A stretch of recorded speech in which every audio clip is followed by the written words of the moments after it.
kakhulu ngabasha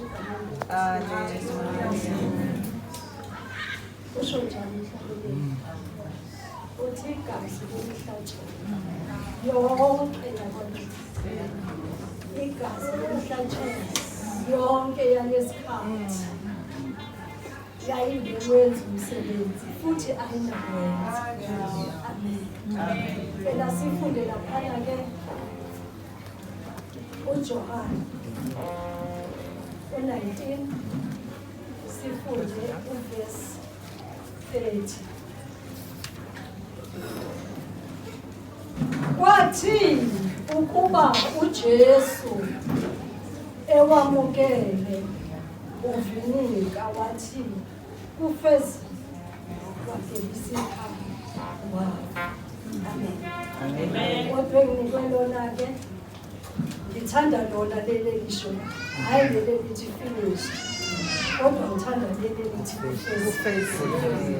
isizathu esingenza ukuthi ngithi ngithanda leli elithi kufezi ingenxa yokuthi uJesu esuke emazulwini kwakunemission okwakufanele ukuthi ayenze. Amen. Manje uma ngabe sekufika lesi sikhathi usethi kufezi asiqalelana ke indaba ukuthi kufikwe nini. Asikhumbule indaba kaAdam yes, amen. e-Eden. Ukuthi kwaba khona uNkulunkulu wayebeke ukuthi oyokudla kulesi sithelo uyokwenza njani uyokudla nokufa. Amen. Bafo Adam noEva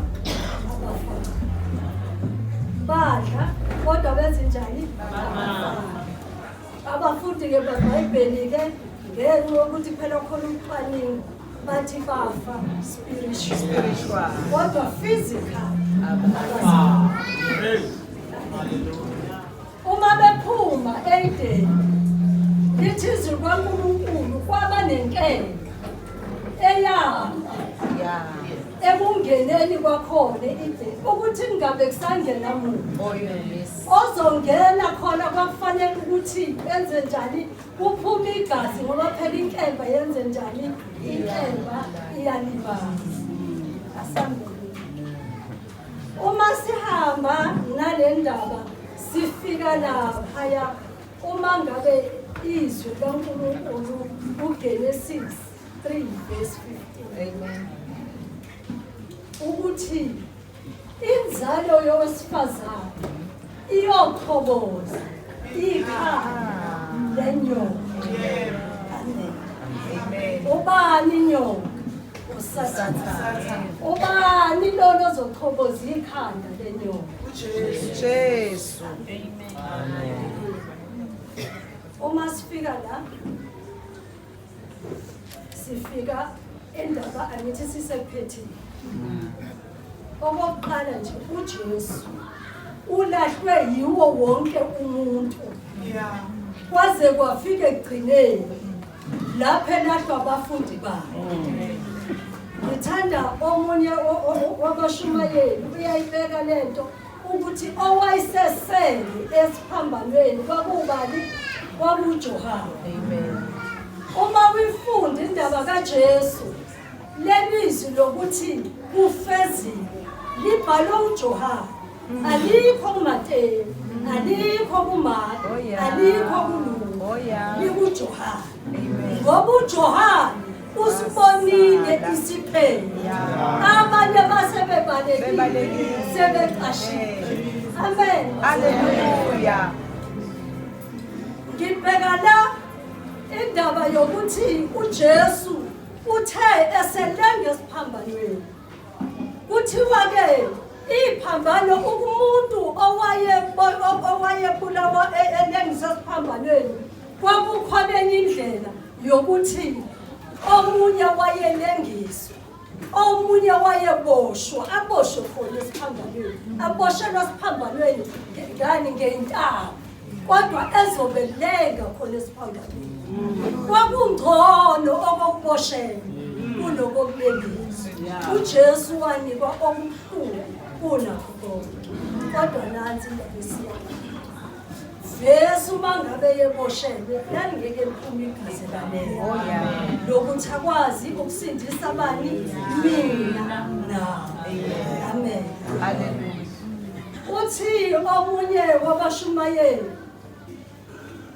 uthi uJesu uNkulunkulu wami ungishiyelani sithi noma sikhuluma sithi uNkulunkulu into angayithandi kumuntu isono kodwa umuntu uyamthanda ngenxa yokuba uNkulunkulu ebona isono kuJesu Kristu kwaba khona lokho ukuthi yiba amen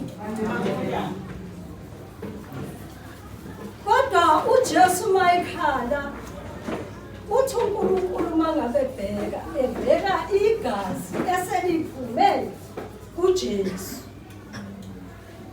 uthola ukuthi leli gazi noma esebethelwe wabethelwa njengeselelezi kodwa egazini likaJesu uNkulunkulu akazange asithole isona amen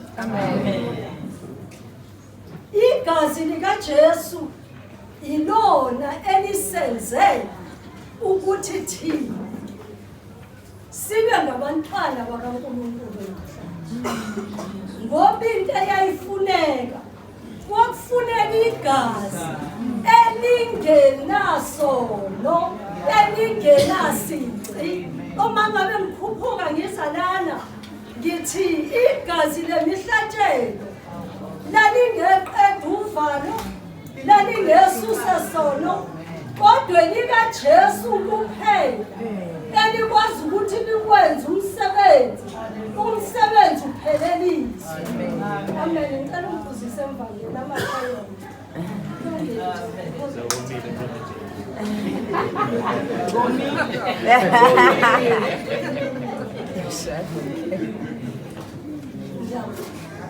ukuthi-ke lanika sasihlabile sahlaba abanye basahlaba namhlanje uma ngabe kuwukuthi usahlaba ngiyacela yeke uhlaba ngoba nabasendulo bahlaba kodwa leli gazi wazalwa bonke kodwa alizange lisize uma usuphindela kulo-ke wena namhlanje leli okuthiwa alizange lwenze umsebenzi elikaJesu liwenza umsebenzi bazalwane uphelelise bazalwane igazi likaJesu lenza umsebenzi uphelelise noma ugula noma uswele noma ukhathazekile elikaJesu likwenza umsebenzi uphelelise ngibuyela laphana-ke bazalwane ukuthi uJesu umsebenzi wakhe wokuze emhlabeni kwakuwukuthi asindise ukuphila kwethu abese kufezeka iziprofethi kuprofethiwe ngo-Isaya ukuthi wayebukeke delelekile akekho nowayefisa nje ukusondela kuye amen ngoba kwakufanele kusondele laba bayizoni abafana nawe nami amen ukuze